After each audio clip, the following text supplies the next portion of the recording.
Hello दोस्तों, कैसे आप सभी लोग। मैं शुभम चौधरी आप सभी का अपने यूट्यूब चैनल एसकेसी डिफेंस एकेडमी पे एक बार फिर से स्वागत करता हूं। और मैं लेके आ गया हूं आज आपके लिए 14 अक्टूबर 2023 को हुई एयरफोर्स एग्जाम की फर्स्ट शिफ्ट का रिव्यू कि किस टाइप के इस शिफ्ट के अंदर क्वेश्चन पूछे गए हैं और आगे की जो शिफ्ट आने वाली है, जिन दोस्तों का आगे एग्जाम है, उनको भी आज की क्लास से बहुत हेल्प मिलेगी कि उनको भी पता चलेगा कि किस टाइप का पैटर्न पूछा जा रहा है एग्जाम में। क्योंकि 13 तारीख को जो एग्जाम हुई उसके अंदर बहुत ही आसान पैटर्न के ऊपर क्वेश्चन पूछे जा रहे हैं। चाहे हम इंग्लिश की बात कर लें, चाहे रागा की बात करें, सिंपल वे के अंदर क्वेश्चन पूछे जा रहे हैं। पेपर का लेवल दोस्तों बहुत ही इजी है। और जो आज की फर्स्ट शिफ्ट हुई है उसका अगर लेवल चेक करें हम, तो वो भी बहुत इजी था। थोड़ा मैथ कैलकुलेटिव आ रहा है। और जो आपका नॉन वर्बल का पार्ट आता है रीजनिंग के अंदर, वो थोड़ा सा हार्ड आ रहा है। बाकी सब दोस्तों नॉर्मल है। इंग्लिश भी नॉर्मल है, जीके भी नॉर्मल आ रहा है। 7-8 क्वेश्चन का एवरेज जीके के अंदर आ रहा है। 12 से 15 क्वेश्चन आपके रीजनिंग के आ रहे हैं और 8 से 9 क्वेश्चन आपके मैथ के शिफ्ट के अंदर पूछे जा रहे हैं। तो जो दोस्त आगे एग्जाम देने वाले हैं, वो जो रिव्यू हो रहे हैं अपने चैनल के ऊपर, उन सभी को देख के जाइएगा कि किस टाइप के क्वेश्चन आपके एग्जाम के अंदर पूछे जा रहे हैं। तो दोस्तों, वीडियो को स्टार्ट करने से पहले आपसे रिक्वेस्ट है कि चैनल को सब्सक्राइब कीजिए और अपने सभी दोस्तों के साथ क्लास को शेयर कर दीजिए ताकि वे भी इसका फायदा उठा सके। तो दोस्तों, स्टार्ट करते हैं। आपका पहला क्वेश्चन मैथ में आया है कि 50 ऐसे दे रखा था कि 50 बट्टे स्टार बराबर स्टार अपॉन 25/2। ऐसा क्वेश्चन दे रखा था और आपको स्टार की वैल्यू पूछी गई थी। तो दोस्तों बहुत ही सिंपल है, आप इसको लिख सकते हैं 50 upon x equal to 2x/25। और यहां से ये आउट हो जाएगा 25 टाइम। आगे बोलेंगे कि इनको हम क्रॉस मल्टीप्लाई करेंगे, फिर क्या करेंगे, क्रॉस मल्टीप्लाई। तो ये अपना बनेगा एक्स स्क्वायर बराबर 25 × 25। कितना बनेगा, एक्स स्क्वायर बराबर 25 × 25। तो जो अपना स्टार था या एक्स था, उसकी वैल्यू आ जाएगी 25। तो यह आपका राइट आंसर हो जाएगा। दोस्तों, सिंप्लीफिकेशन का बहुत ही साधारण क्वेश्चन बोल दीजिए, सिंपल क्वेश्चन बोल दीजिए, बिल्कुल ही सिंपल क्वेश्चन दोस्तों आया है। और जिसने इस क्वेश्चन को गलत किया है उसको तैयारी करने का बिल्कुल भी हक नहीं है दोस्तों। नेक्स्ट क्वेश्चन देखिए दोस्तों, बहुत ही शानदार क्वेश्चन आपका एजेस से पूछा गया है। दोस्तों, जो 4 शिफ्ट हो चुकी है अभी तक, चारों शिफ्टों के अंदर एजेज का क्वेश्चन जरूर आ रहा है। तो एजेज का जो टॉपिक है उसको क्लियर करके जाइएगा एग्जाम के अंदर। क्वेश्चन आया कि 4 वर्ष पहले दो लड़कों की आयु का अनुपात, 4 वर्ष पहले दो लड़कों की आयु का अनुपात कितना था, 5:7 था। और वर्तमान अनुपात कितना है, 3:4 है। तो आप इसको किस प्रकार सोल्व करेंगे, 4 वर्ष पूर्व का अनुपात कितना है, 5:7। तो हम इसको मानेंगे 5x and 7x। और 4 वर्ष बाद ये रेशियो कितना होगा, 5x+4, और ये हो जाएगा 7x+4। और हमें एक्चुअल के अंदर जो अनुपात दे रखा है पर्सन के अंदर, वो कितना है, 3:4। तो हम इसको इस प्रकार लिखेंगे 5x+4 upon 7x+4 equal to 3/4। जब आप इसको सोल्व करेंगे तो आपके पास आएगा 20x+16 इक्वल टू 21x+12 है। इसको जब आप सोल्व करेंगे तो आपके पास आएगा x इक्वल टू 4। तो x की वैल्यू कितनी है अपने पास दोस्तों, 4। और प्रश्न के अंदर पूछा गया है तो दोनों की वर्तमान आयु क्या है, तो वर्तमान आयु का अनुपात क्या है, 3:4। तो 3 × 4 और 4 × 4। तो पहले वाला जो लड़का है उसकी उम्र हो जाएगी 12 वर्ष और जो दूसरे वाला है उसकी उम्र हो जाएगी 16 वर्ष। ये आपका राइट आंसर था, 12 वर्ष और 16 वर्ष। नेक्स्ट क्वेश्चन आपका पूछा गया परसेंटेज से। तो परसेंटेज का बहुत ही शानदार क्वेश्चन आया है दोस्तों, और इजी क्वेश्चन भी आया है। एक परीक्षा में एक छात्र 30% अंक लाता है और 25 अंकों से फेल हो जाता है, और एक अन्य छात्र 40% अंक लेकर आता है और उत्तीर्णांक से 25 अंक ज्यादा लाता है। तो परीक्षा का उत्तीर्णांक कितना है, आपको दोनों को बराबर करना है कि जो फेल होने वाला छात्र है वो कितने अंक लाता है, टोटल के 30% लाता है, और 25 से फेल हो जाता है, तो अगर हम उसके अंकों में 25 नंबर जोड़ दें तो वह पास हो जाएगा। और जो पास होने वाला अन्य छात्र है वो 40% अंक लाके कितने ज्यादा लाता है, उत्तीर्णांक से 25 अंक लाता है ज्यादा। तो उसके अंदर से हम अगर 25 को माइनस कर दें, पास होने वाला है उसके उत्तीर्णांक से 25 को माइनस करेंगे, और जो फेल होने वाला है उसके प्रतिशत अंकों के अंदर हम 25 को जोड़ेंगे, तो अपने पास राइट आंसर आ जाएगा और होगा अपना 50 इक्वल टू, जब आप इसको सोल्व करेंगे तो बनेगा 50 equal to 40x minus 30x upon 100। ये आपका बन जाएगा। इसको आप जब सोल्व करेंगे तो बनेगा 50 इंटू 100 बराबर 10x। जब आप इसको सोल्व करेंगे तो 100 का 0 आउट हो जाएगा और x बराबर आपके पास बनेगा 500। कितना बनेगा? 500। तो जो आपका टोटल मार्क्स था वो कितना था? 40%। कितना था? 40% आपका टोटल मार्क्स था। इसका 40% निकालिए दोस्तों, और उसके अंदर से 25 अंक माइनस जब आप करेंगे तो आपके पास उत्तीर्णांक आ जाएगा। कैसे करना है? 500 का 40/100 माइनस 25 अंक, तो ये कितना आ जाएगा? 200 माइनस 25। तो जो आपका राइट आंसर था, जो उत्तीर्णांक था वो कितना था? 175। कितना उत्तीर्णांक था? 175 था। अगर आपको टोटल नंबर पूछ लेता तो वो था आपका 500। कितना था? 500। तो दोस्तों इस प्रकार से इस क्वेश्चन को आपको सोल्व करना था और बहुत ही शानदार क्वेश्चन था दोस्तों। नेक्स्ट आपका स्पीड से क्वेश्चन पूछा गया। कहां से पूछा गया है? स्पीड से, कि 10 किलोमीटर की दूरी को 12 मिनट में कोई व्यक्ति तय करता है। तो यहां से आप उसकी क्या निकालेंगे? चाल। और चाल का जो फॉर्मूला होता है वो होता है दूरी अपॉन समय। क्या होता है दोस्तों? दूरी अपॉन समय। तो दूरी कितनी है? 10 किलोमीटर। किलोमीटर को हम किस किलोमीटर में रखते हैं? जो 12 मिनट है उसको हम किस में कन्वर्ट कर लेते हैं? घंटे में। तो 12 मिनट का घंटा कितना होगा? 12/60। कितना होगा? 12/60। तो ये 5 टाइम इसमें डिवाइड हो जाएगा, तो अपना आएगा 1/5। कितना आएगा? 1/5। तो इसको हम कैसे लिखेंगे? 50 किलोमीटर प्रति घंटा इस व्यक्ति की क्या आ जाएगी? चाल आ जाएगी। क्वेश्चन आगे बोलता है यदि वह अपनी चाल को 5 किलोमीटर की 5 किलोमीटर प्रति घंटा की दर से कम कर ले तो अब उसे कितना समय लगेगा वही दूरी तय करने में? तो 50 किलोमीटर प्रति घंटा की चाल से वह 10 किलोमीटर की दूरी तय करता है, तो उसे कितना समय लगता है? 12 मिनट का समय लगता है। और अगर वह 5 किलोमीटर प्रति घंटा की चाल कम कर ले तो वर्तमान उस चाल क्या हो जाएगी उसकी? 45 किलोमीटर प्रति घंटा। तो 45 किलोमीटर प्रति घंटा की चाल से 10 किलोमीटर की दूरी तय करने में लगा समय हमें ज्ञात करना था। तो देखिए चाल तो अपनी आ गई कितनी? 45 किलोमीटर प्रति घंटा। दूरी कितनी है अपने पास? दूरी है 10 किलोमीटर। तो फॉर्मूला क्या है अपना? चाल बराबर दूरी बटा समय। तो हमें ज्ञात क्या करना है? समय। तो समय बराबर क्या लिखेंगे? टी इक्वल टू दूरी। दूरी है अपनी 10 किलोमीटर, चाल है अपनी 45 किलोमीटर प्रति घंटा। तो देखिए ये किस प्रकार आउट होगा? ये 5 टू, ये 5 से 9 टाइम, तो आपका जो राइट आंसर है वो आ जाएगा 2/9 आवर। और इसको जब हम मिनट के अंदर चेंज करेंगे तो इस प्रकार करेंगे 2/9 इंटू 60। तो ये मिनट के अंदर चेंज हो जाएगा और यही आपका राइट आंसर हो जाएगा दोस्तों। नेक्स्ट क्वेश्चन देखिए, आपका मेंसुरेशन से क्वेश्चन आया है। दोस्तों मेंसुरेशन से हर शिफ्ट के अंदर एक क्वेश्चन जरूर पूछा जा रहा है। तो मेंसुरेशन जो टॉपिक है उसके फॉर्मूलाज को और जो बेसिक कॉन्सेप्ट है उसको आप अच्छे से तैयार करके जाना है दोस्तों आपको, ताकि आपका कोई भी क्वेश्चन गलत ना हो। मेंसुरेशन से शानदार क्वेश्चन पूछा गया है दोस्तों।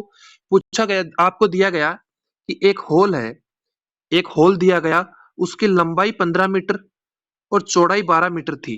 फिर आपको दे रखा था उसका जो सरफेस है, फर्श है उसका, और छत का जो आपकी रूफ है उसका जो एरिया, रूफ का एरिया का जो योग है वो बराबर है चार दीवारों के क्षेत्रफल के।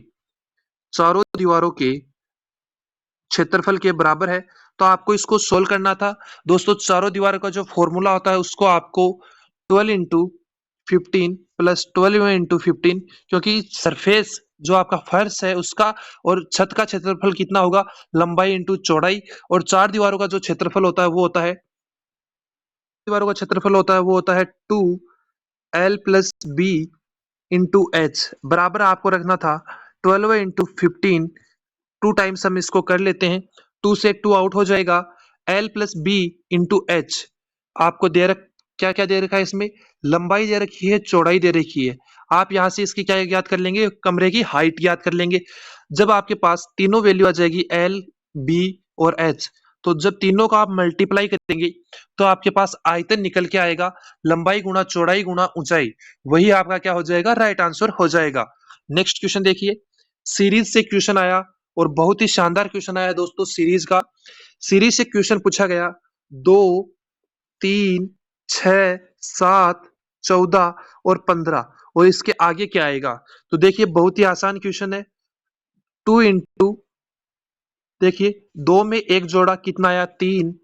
3 इंटू 2, 3 को 2 से गुणा किया 6, फिर वापिस यही चलेगा, +1 मल्टीप्लाई बाई 2 +1 इंटू 2, तो आपका राइट आंसर हो जाएगा 30। कितना हो जाएगा, 30 आपका राइट आंसर हो जाएगा। और अगर आपको आगे वाला पूछ लिया जाए तो वो हो जाएगा 30 और 31। नेक्स्ट क्वेश्चन देखिए, आपका पूछा गया है क्वेश्चन, क्रॉनिकल ऑर्डर से आपका क्वेश्चन पूछा गया है कि तितली, अंडा, प्यूपा, लार्वा और मृत्यु को क्रमानुसार जचाइए। आपको तितली की लाइफ साइकिल को क्रम क्रम के अनुसार जचाना था। तो इसमें देखिए सबसे पहले बनता है आपका अंडा, क्या बनता है, अंडा बनता है। उसके बाद आपका बनता है लार्वा, उसके बाद बनता है प्यूपा, उसके बाद बनती है तितली, और अंत में आपका आ जाएगा मृत्यु। यह आपका लाइफ साइकिल हो जाएगा तितली का। तो दोस्तों ये भी बहुत आसान क्वेश्चन था। नेक्स्ट क्वेश्चन आपका पूछा गया डायरेक्शन एंड डिस्टेंस से। दोस्तों जो डायरेक्शन एंड डिस्टेंस का क्वेश्चन आया है वह भी बहुत इजी क्वेश्चन आपके एग्जाम में पूछा गया है। और जो चारों शिफ्ट अभी तक हो चुकी है उन प्रत्येक शिफ्ट के अंदर डायरेक्शन एंड डिस्टेंस का क्वेश्चन पूछा जा रहा है। तो इस टॉपिक को आप ध्यान से करना है आपको। कमल अपने घर से 5 किलोमीटर पूर्व की ओर चलता है। किधर चलता है, 5 किलोमीटर पूर्व की ओर चलता है। फिर वह दक्षिण पूर्व में, फिर वह दक्षिण पूर्व में 10 किलोमीटर चलता है, चल रहा। फिर कहां पे चलेगा दोस्तों वह, फिर वह उत्तर पूर्व में 10 किलोमीटर चलता है। तो उत्तर पूर्व में जब वह 10 किलोमीटर चलेगा तो वह कहां पे पहुंच गया, ये आपको पूछा गया है कि प्रारंभिक बिंदु से किस दिशा पे है। तो प्रारंभिक बिंदु पे आपको प्लस बनाना है और उसकी डायरेक्शन देख लेनी है कि वो किस दिशा में है। तो आपका राइट आंसर हो जाएगा वह प्रारंभिक बिंदु से पूर्व दिशा में है। किस दिशा में है, ईस्ट के अंदर वह है। नेक्स्ट क्वेश्चन देखिए, एक क्वेश्चन आपका सीटिंग अरेंजमेंट से आया। कहां से आया दोस्तों, सीटिंग अरेंजमेंट में। दोस्तों इसमें 6 लड़कियों को सर्किल में बिठा रखा था। कितनी लड़कियों को बिठाया था, 6 गर्ल्स को इसमें बिठा रखा था। और जो ये लड़कियां थी इन सभी का मुख केंद्र की ओर था। तो ये क्वेश्चन भी बहुत सिंपल था। नेक्स्ट क्वेश्चन आपका अल्फाबेट सीरीज से एक क्वेश्चन पूछा गया। एक क्वेश्चन आपका कोडिंग डिकोडिंग से आया। और जो कोडिंग डिकोडिंग का क्वेश्चन आया है वो बहुत ही आसान क्वेश्चन आया है दोस्तों। कल भी इस टाइप पे एक क्वेश्चन आया था और आज भी इसी टाइप पे एक क्वेश्चन पूछ लिया गया है। और वह है आपकी अपोजिट अक्षर वाली जो टाइप बनती है कोडिंग डिकोडिंग के अंदर, वहां से क्वेश्चन पूछा जा रहा है। एम का अपोजिट एन, ए का जेड, एन का एम, जी का टी, ओ का एल। इसी प्रकार जो सी है उसका अपोजिट हो जाएगा अक्स, ई का अपोजिट हो जाएगा वी, और जो आपका आर है उसका अपोजिट हो जाएगा आई, और ए का अपोजिट हो जाएगा जेड। तो आपका राइट आंसर हो जाएगा अक्स वी आई जेड। यह आपका क्या हो जाएगा, राइट आंसर। नेक्स्ट क्वेश्चन घड़ी से आ रहा है दोस्तों। इस बार जो चारों शिफ्ट हो चुकी है उन सभी के अंदर घड़ी से क्वेश्चन जरूर पूछा जा रहा है। तो घड़ी वाला जो टॉपिक है उसके 4 कॉन्सेप्ट है। पहला दर्पण प्रतिबिंब, दूसरा जल प्रतिबिंब, तीसरा समय देकर कोण याद करना, एक चौथी टाइप बनती है खराब घड़ी।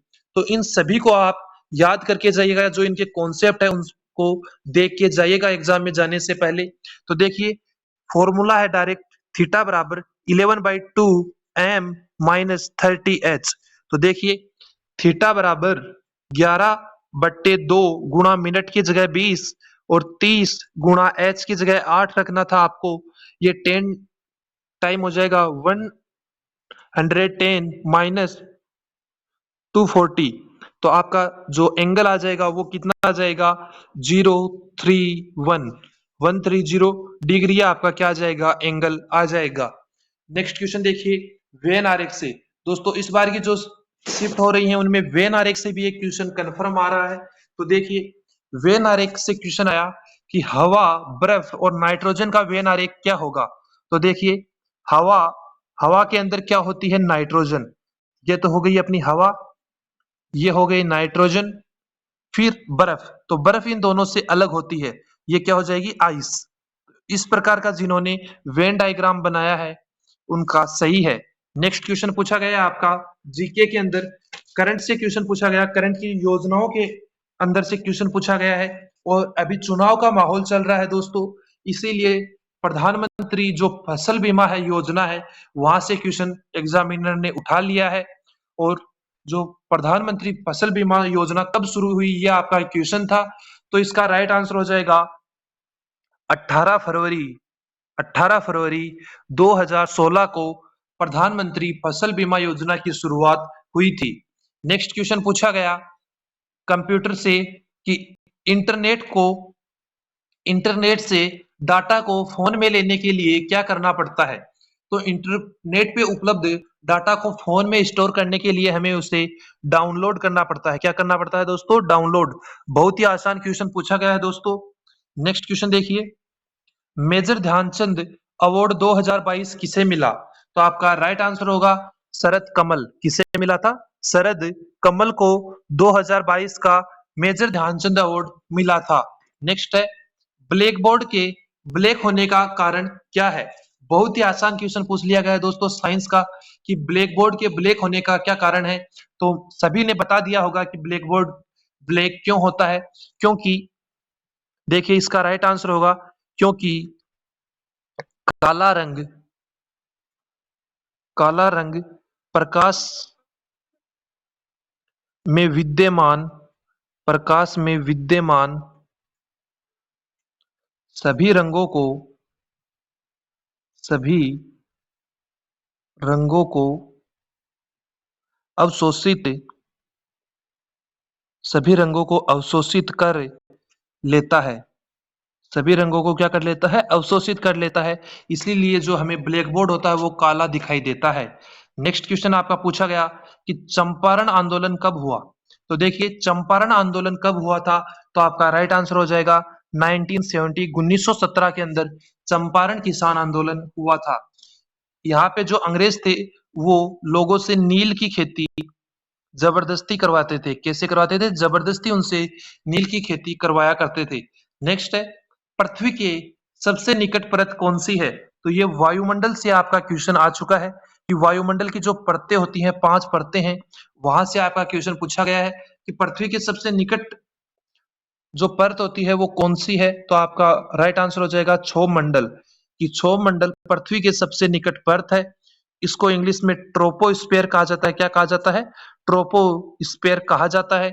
अगर आपको नेक्स्ट शिफ्टों के लिए क्वेश्चन चाहिए तो वो मैं देता हूं, और 100% वो क्वेश्चन पूछा जाएगा कि ओजोन परत, कि ओजोन परत किस परत में है, किस परत में विद्यमान है। तो आपका राइट आंसर होगा समताप मंडल। किस परत में है, समताप मंडल के अंदर लगभग 33 किलोमीटर की डिस्टेंस के ऊपर, जब हम ऊपर जाएंगे 33 किलोमीटर, तब समताप मंडल में हमें ओजोन परत देखने को मिलती है। नेक्स्ट क्वेश्चन देखिए इंग्लिश के। तो इंग्लिश में आपका पहला क्वेश्चन आया सिनोनियम का। तो आपको सिनोनियम पूछा गया इटरनल का। किसका सिनोनियम पूछा गया है दोस्तों, इटरनल का सिनोनियम पूछा गया। तो इटरनल का जो सिनोनियम है वो हो जाएगा ईवर लास्टिंग। क्या हो जाएगा, ईवर लास्टिंग आपका सिनोनियम हो जाएगा।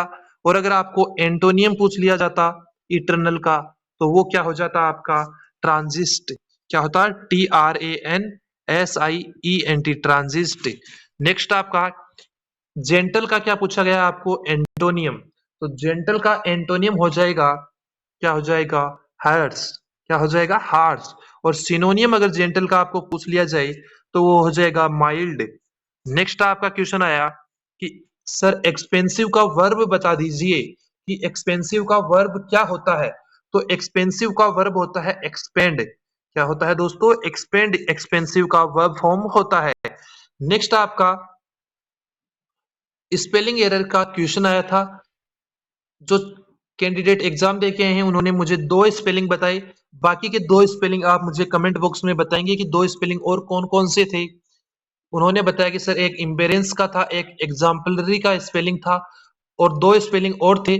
और इसमें एग्जाम्पलरी का जो स्पेलिंग है वो गलत था। ये स्पेलिंग कैसा था? गलत था। तो ये आपका राइट आंसर हो जाता वहां पे। नेक्स्ट आया, वन वर्ड आया आपका in black and white. In black and white तो इसका मतलब होता है रिटन। जो रिटन होता है उसी को क्या बोला जाता है? Black and white. या इसका ऑप्शन में प्रिंटेड होगा तो प्रिंटेड भी राइट आंसर हो सकता है। दोनों में से जो था वो आपका सही आंसर हो जाएगा। दोस्तों इस शिफ्ट में एक पूछा गया नरेशन। क्या पूछा गया? नरेशन। और दोस्तों ये नरेशन ऐसा है कि जो 6th और 7th क्लास का जो बच्चा है वो भी करके आ सकता है। ऐसा नरेशन एयरफोर्स के एग्जाम में पूछा गया है। तो देखिए, Sunil said where is Sunita, यह आपका नरेशन था। तो ये बनेगा Sunil asked, Sunil asked where Sunita was. यह आपका इसका क्या बन जाएगा? नरेशन बन जाएगा। नेक्स्ट है आपका पैसिव वॉइस से क्वेश्चन आया। पैसिव वॉइस भी बहुत दोस्तों आसान पूछा गया है। समवन फॉलोज अस, कि ये पैसिव वॉइस बनाना है इसका आपका कि समवन फॉलोज अस। तो जो अस है उसको हम सब्जेक्ट के रूप में लाएंगे तो वी फॉलोज कौन से टेंस के अंदर है? प्रेजेंट सिंपल के अंदर। पैसिव के अंदर अगले वाले टेंस के अंदर जाता है तो कौन से के अंदर जाएगा? प्रेजेंट कंटिन्यूअस के अंदर। तो वी कैसा है? प्लूरल है। कैसा है? प्लूरल। तो प्लूरल के साथ प्रेजेंट कंटिन्यूअस में क्या यूज होता है? आर। क्या यूज होता है? आर। फिर जो आपका फॉलो है उसकी थर्ड फॉर्म, क्योंकि पैसिव के अंदर हमेशा कौन सी फॉर्म काम में लेते हैं? वर्ब की हम थर्ड फॉर्म काम में लेते हैं। तो फॉलो की थर्ड फॉर्म हो जाएगी फॉलोड। क्या हो जाएगी? फॉलोड। ये आपका राइट आंसर हो जाएगा। और समवन जो है उसको आप नहीं लिखेंगे तो भी चलेगा और लिखते हैं तो भी चलेगा, क्योंकि ये अननेसेसरी वर्ड होते हैं। नेक्स्ट क्वेश्चन आया आपका इंप्रूवमेंट से। कहां से पूछा गया? इंप्रूवमेंट का क्वेश्चन था दोस्तों। When I get home my children would be playing. दोस्तों आप सभी को पता होगा कि जब व्हेन वाले सेंटेंस के अंदर क्या होता है? प्रेजेंट सिंपल होता है। क्या होता है? प्रेजेंट सिंपल होता है। तो जो आगे का क्लोज है या वाक्य है उसके अंदर क्या होता है? Future continuous. क्या होता है? Future continuous. और इसको आप ऐसे भी देख सकते हैं, व्हेन आई गेट होम, जब मैं घर गया, my children would be playing, मेरा बच्चा खेल रहा था या खेल रहा है। तो क्या करेगा वो? खेल रहा होगा। खेल चुका तो नहीं है दोस्तों, वो खेल रहा होगा। तो आपको करना था, वुड की जगह आपको करना था विल बी प्लेइंग। क्या करना था? विल बी प्लेइंग आपका राइट आंसर हो जाता। वुड की जगह आपको इस क्वेश्चन में इंप्रूवमेंट में विल करना था। तो दोस्तों हमने अभी तक रागा और इंग्लिश का रिव्यू कंप्लीट कर लिया है। और आपको रिव्यू कैसा लगा और आपने कितने क्वेश्चन अटेम्प्ट किए हैं और कितना आपका स्कोर रहा रागा के अंदर, आप मुझे कमेंट बॉक्स के अंदर बताएंगे। अभी कुछ क्वेश्चन फिजिक्स के भी बताए हैं कुछ स्टूडेंट्स ने, तो देख लीजिए। पहला क्वेश्चन पूछा गया फिजिक्स के अंदर, यदि एक गोले की त्रिज्या r है और आवेश q हो तो r/3 पर विभव क्या होगा? नेक्स्ट क्वेश्चन पूछा गया, जड़त्व आघूर्ण किस पर निर्भर करता है? तो ये क्वेश्चन भी आपका पूछा गया कि जड़त्व आघूर्ण किस पर निर्भर करता है। नेक्स्ट क्वेश्चन आपका धारा लाभ से एक न्यूमेरिकल आया। किससे है? धारा लाभ से एक न्यूमेरिकल आया। जो आपका फॉर्मूला होता है बीटा बराबर, जो आपका फॉर्मूला होता है alpha minus beta upon alpha plus beta. ये वाला जो धारा लाभ का फॉर्मूला है, यहां से आपका क्या पूछा गया? न्यूमेरिकल पूछा गया है। नेक्स्ट आपका जो यांत्रिक तुल्यांक का मात्रक आपको पूछा गया, किसका मूल्यांक किसका मात्रक पूछा गया दोस्तों? यांत्रिक तुल्यांक का। तो दोस्तों इसका कोई मात्रक नहीं होता, कोई मात्रक नहीं। ये मात्रक और विमाहीन, मात्रक और विमाहीन राशि होती है यांत्रिक तुल्यांक। और दोस्तों जो यांत्रिक तुल्यांक है वो वास्तव में क्या होता है? रूपांतरण, रूपांतरण गुणांक ये होता है। तो इसका आपको ये भी पूछा जा सकता है कि ये वास्तविक रूप में क्या होता है, तो ये रूपांतरण गुणांक होता है और इसको ज्ञात करने का फॉर्मूला होता है यांत्रिक तुल्यांक J बराबर Q upon omega. Next question आपका समांतर प्लेट संधारित्र का एक न्यूमेरिकल आया। समांतर प्लेट संधारित्र दे रखा था और उस पे आवेश था और उसका आपको विभव पूछा गया था। क्या पूछा गया था? विभव आपको पूछा गया था। और दोस्तों जो एक न्यूमेरिकल है वो आपकी बी बराबर mu naught I upon 2 pi R के ऊपर भी था। आपको आई दे रखा था और आर दे रखा था और आपको क्या पूछा गया था? बी पूछा गया था इस क्वेश्चन के अंदर। और दोस्तों एक क्वेश्चन आपका केपलर के नियम से आया। केपलर का जो नियम होता है टी स्क्वायर समानुपाती आर क्यूब। यहां से क्वेश्चन पूछा गया कि अगर हम रेडियस को 4 गुना कर दें, रेडियस कितनी हो गई? 4 गुना, तो टी पर क्या प्रभाव पड़ेगा? अगर हम देखें, अगर हम आर को 4 टाइम करते हैं तो इसका कितना होगा? क्यूब हो जाएगा। और आप टी के अंदर इसका जो गुणांक कितना गुना होता है टी, वो यहाँ से निकाल सकते थे। तो केपलर के नियम से क्वेश्चन कल की फर्स्ट शिफ्ट के अंदर भी आया था कि केपलर के जो ग्रहों की गति का नियम है वो किस सिद्धांत पर आधारित है, कल ये पूछा गया था। आज ये क्वेश्चन आ गया है। तो केपलर का जो नियम है वहां से क्वेश्चन बन रहा है। एक फिजिक्स के अंदर जो आपका समांतर प्लेट संधारित्र होता है और एक जो आपकी चुंबकीय छड़ होती है वहां से क्वेश्चन बन रहा है। एक जो आपका कैपेसिटर होता है वहां से क्वेश्चन बन रहा है। एक थर्मोडायनेमिक्स से क्वेश्चन आया था कार्नो इंजन का कल। एक दोस्तों इसी प्रकार से जो क्वेश्चन आ रहे हैं उन सभी को आपको बहुत ही इजी क्वेश्चन आ रहे हैं दोस्तों फिजिक्स के अंदर भी। इस बार फिजिक्स का जो लेवल है दोस्तों वो भी मॉडरेट लेवल चल रहा है। कैसा लेवल चल रहा है? मॉडरेट। ज्यादा हार्ड पेपर नहीं आ रहा है दोस्तों फिजिक्स का भी। तो इस बार जो मेरिट है वो अप जाने के चांसेस हैं। तो सभी लोग अपना कम से कम 35 से 38 नंबर का पेपर जरूर करके आए एक्स ग्रुप वाले। और जो वाई ग्रुप के कैंडिडेट्स हैं वो भी कम से कम 38 से 40 नंबर का स्कोर जरूर अपने पेपर के अंदर करके आए विदाउट नॉर्मलाइजेशन।